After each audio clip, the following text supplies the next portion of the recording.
விருச்சிக ராசி விருச்சிக லக்னக்காரங்க, உங்களுக்கும் டைம் நல்லாயிருக்கு. அதை 12ல் குரு பார்க்குறாரு, 2ல் குரு பார்க்குறாரு, காசு பாட்டும் ஒரு சைடு வரும், நிறைய நல்ல விஷயங்கள் நடக்கும், எக்கச்சக்க நல்ல விஷயம் நடக்கும்.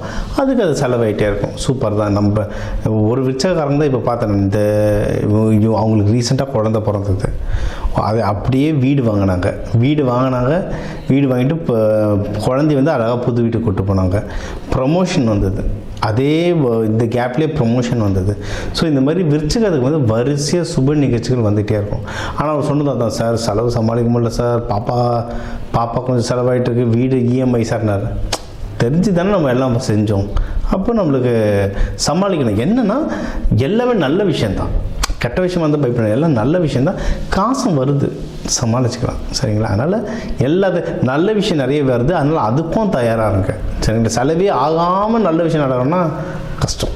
ஓகே, அதனால் விஷயங்கள் நிறைய நல்ல விஷயங்கள் வரப்போகுது. முக்கியமாக இன்வெஸ்ட்மெண்ட், நீங்கள் எதனா வீடுலாம் வாங்குறது இருந்தால் தாராளமாக வாங்கலாம். சரிங்களா? ஆனால் அந்த டாக்குமெண்ட்ஸ் கொஞ்சம் பார்த்துக்கோங்க, லோன் விஷயங்கள் கொஞ்சம் பார்த்துக்கோங்க, வாஸ்து கரெக்டாக செக் பண்ணி பாருங்கள். ஏன்னா வாஸ்து ரொம்ப முக்கியங்க. நிறைய இடத்துல வந்து வாஸ்து பார்த்து கட்டின வீடுன்னு சொல்கிறாங்க, விற்கிறவங்க 1000 சொல்லலாம். அவங்க சைடு ஒரு வாஸ்து இருக்கிறத விட உங்கள் சைடு ஒரு வாஸ்து கூட்டுப்போங்க. இன்னொன்று, அஸ்ட்ராலஜி தெரிஞ்ச வாஸ்துவாக இருந்தால் ஒன்றும் சூப்பர். சரிங்களா? நிறைய பேர் வாஸ்து மட்டும் கற்றுப்பாங்க, இல்லை சில பேர் அஸ்ட்ராலஜி மட்டும் கற்றுப்பாங்க.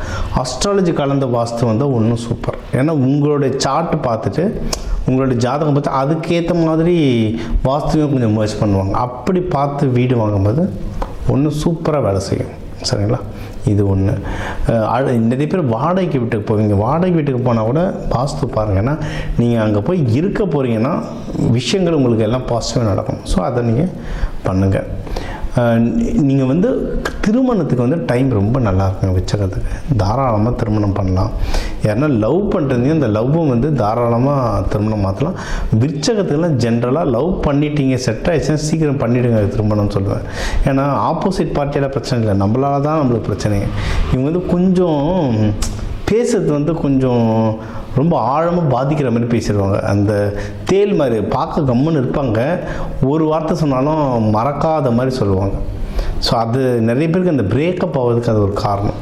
யாராவது விருச்சிக ராசி 1 வருஷம் 2 வருஷத்துக்கு மேலே ஒருத்தரை லவ் பண்ணுறீங்கன்னா கண்ணை மட்டும் கல்யாணம் பண்ணுறாங்க. ஏன்னா அதை விட ஒரு பொறுமைசாலியான மனுஷன் எங்கே தேடினாலும் கிடைக்காது. இதான் ஜென்ஸு லேடிஸ் 2 பேருக்குமே தான் இது பண்ணிவிடுங்க. அண்டு இப்போ வந்து நீங்கள் யாராவது பிஸ்னஸ் பண்ணுறீங்கனாலும் அந்த பிஸ்னஸில் ஏதாவது சின்ன சின்ன சலசலப்புகள் இருக்குது, நஷ்டம் வர மாதிரி இருக்குன்னு அதை எடுத்து இன்வெஸ்ட்மெண்ட்டில் போட்டுருங்க. இன்வெஸ்ட்மெண்ட்டுக்கு டைம் சூப்பராக இருக்குது. இப்போ வந்து பர்சனல் இம்ப்ரூவ்மெண்ட்டுக்கு டைம் ரொம்ப நல்லாயிருக்கு. பர்சனலாக நீங்கள் வளர்கிறதுக்கு இப்போ என்னுடைய விருச்சிக ராசி ஒருத்தர் ரொம்ப க்ளோஸ் ஃப்ரெண்ட், இப்போ அவரெல்லாம் பிஸ்னஸில் ஃபுல்லாக இன்வெஸ்ட் பண்ணுறாரு. நான் தான் சொன்னேன், இப்போ உனக்கு வந்து ப்ரொஃபஷ்னலை விட பர்சனல் நல்லா டைம் நல்லா இருக்குடா, இதில் இன்வெஸ்ட்மெண்ட் பண்ணிட்டுருக்கேன். அப்படி தான் போட்டுட்ருக்காரு. சூப்பராக. இவங்கெல்லாம் ஃபாரின், இந்தியாவோ ஃபாரின், அவங்க எங்கே இருந்தாலும் அந்த கிரகங்கள் அதோட வேலையை வந்து பக்காவாக செய்வாங்க. ரொம்ப சூப்பராக இருக்கும். அண்டு நீங்கள் எதில் ரொம்ப கவனமாக இருக்கணும்னா ஹெல்த் விஷயத்தில் ரொம்ப கவனமாக இருங்க. முக்கியமாக மனம் குழப்பம் அடையாமல் பார்த்துக்கணும். அப்படின்னா என்ன செய்யணும்? முடிஞ்ச அளவுக்கு தியானம் பண்ணலாம், நல்ல வாக்கிங் போங்க. அதுவும் இது வந்து சூட்டை குறைச்சிட்டு நீங்கள் காமானாலே எடுக்கிற டிசிஷன்ஸை வந்து நீங்கள் தெளிவாக எடுக்கலாம். அப்போ வந்து நீங்கள் புல்வெளி மேலே நடக்கிறது ரொம்ப நல்லது. தினமும் ஒரு 1/4 மணி நேரம் 20 நிமிஷமாவது புல்வெளி மேலே நடக்கிற மாதிரி பாருங்கள். தியானங்கள், யோகா எக்ஸசைஸ் பண்ணுங்கள். நீங்கள் கோவில்கள்லாம் போனீங்கன்னா தீபம் ஏற்றுறது ரொம்ப நல்லதுங்க. தீபம் ஏற்றுறது நிறைய நல்ல விஷயங்கள் தரும். அது உங்களுக்கு வந்து தெய்வ வழிபாடுகள் நம்ம எடுக்கும்போது முருகர், துர்கை, இவங்களுக்கெல்லாம் வந்து செவ்வாய்க்கிழமை செவ்வாய் ஹோரையில் நல்லெண்ணெய் தீபம் போட்டு வேண்டது நல்லது. உங்களுக்கு வசதி வாய்ப்புகள் இருந்தால் கோவிலில் வந்து எண்ணெய் வாங்கி கொடுத்தாங்க, நல்ல சுத்தமான எண்ணெய், செக்கு எண்ணெய் வாங்கி கொடுத்தா ஒன்றும் சூப்பர் தான்.